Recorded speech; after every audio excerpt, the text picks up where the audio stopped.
Pour mener à bien un projet ambitieux, il faut réfléchir avant d'agir, calculer ce dont on dispose et s'abstenir si c'est trop peu.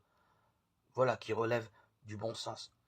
Dans l'évangile de Luc, chapitre 14, 1-14, Jésus parle d'un choix bien plus radical, devenir son disciple. Et curieusement, il n'invite pas celui qui veut le suivre à s'asseoir et à réfléchir aux moyens par lesquels il va concrétiser ce désir. Au contraire, celui d'entre vous qui ne renonce pas à tout ce qui lui appartient ne peut pas être mon disciple. Avoir les mains vides, voilà la force du disciple. Moins il peut compter sur ses propres forces, plus il est disponible pour s'appuyer sur Dieu seul. Alors le dépouillement devient richesse. Cette sagesse-là va bien au-delà des leçons de la sagesse humaine. Il faut que l'Esprit lui-même vienne l'enseigner à l'humanité, comme s'en réjouit l'auteur de la première lecture. C'est ainsi que les sentiers des habitants de la terre sont devenus droits. C'est ainsi que les hommes ont appris ce qu'il te plaît et par la sagesse ont été sauvés. Mon fils, accomplis toutes choses dans l'humilité et tu seras aimé plus qu'un bienfaiteur. Plus tu es grand, plus il faut t'abaisser. Tu trouveras grâce devant le Seigneur. Grande est la puissance du Seigneur, les humbles lui rendent gloire. La condition de l'orgueilleux est sans remède, car la racine du mal est en lui. Qui est censé médite les maximes de la sagesse, l'idéal du sage. C'est une oreille qui écoute. Lecture du livre de Ben Sira le sage, 3, 17-29. Les soldats, tressant une couronne avec des épines, la lui posèrent sur la tête, et ils le revêtirent d'un manteau de pourpre. Et ils s'avançaient vers lui et disaient « Salut, roi des Juifs !» et lui donnant des coups. Jean 19, 2-3. Demandons au Seigneur de nous aider à pratiquer en famille la tolérance les uns vis-à-vis des autres. Et il sortit, sortant sa croix, et vint au lieu dit du crâne, ce qui se dit en hébreu Golgotha. Jean 19, 17.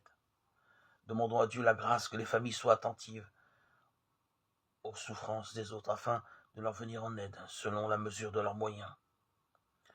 Et en jetant un grand cri, Jésus dit, Père, en tes mains, je remets mon esprit. Ayant dit cela, il expira. Luc 22, 4. Prions pour que nos enfants grandissent dans un esprit de reconnaissance envers Dieu, pour le don des parents, et aussi dans un esprit de gratitude envers les parents pour leur présence et leur amour.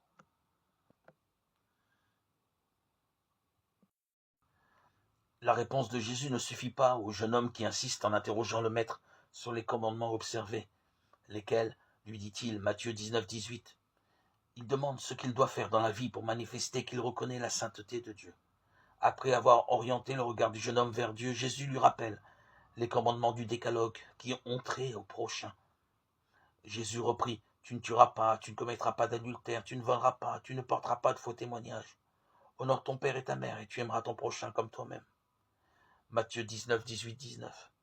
Du contexte de l'échange et spécialement de la confrontation du texte de Matthieu avec les passages parallèles de Marc et de Luc, il ressort que Jésus n'entend pas dresser la liste de tous les commandements nécessaires pour entrer dans la vie, mais plutôt qu'il entend renvoyer le jeune homme à ce qui est le point central du décalogue par rapport à tout autre précepte, à savoir ce que signifie pour l'homme.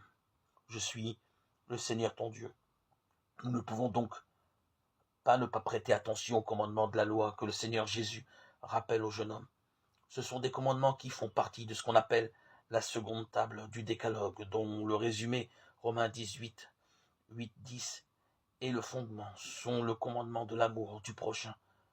Tu aimeras ton prochain comme toi-même, Matthieu 19, 19, Marc 12, 31. Dans ce commandement s'exprime précisément la dignité particulière de la personne humaine, qui est la seule créature sur terre que Dieu a voulu pour elle-même.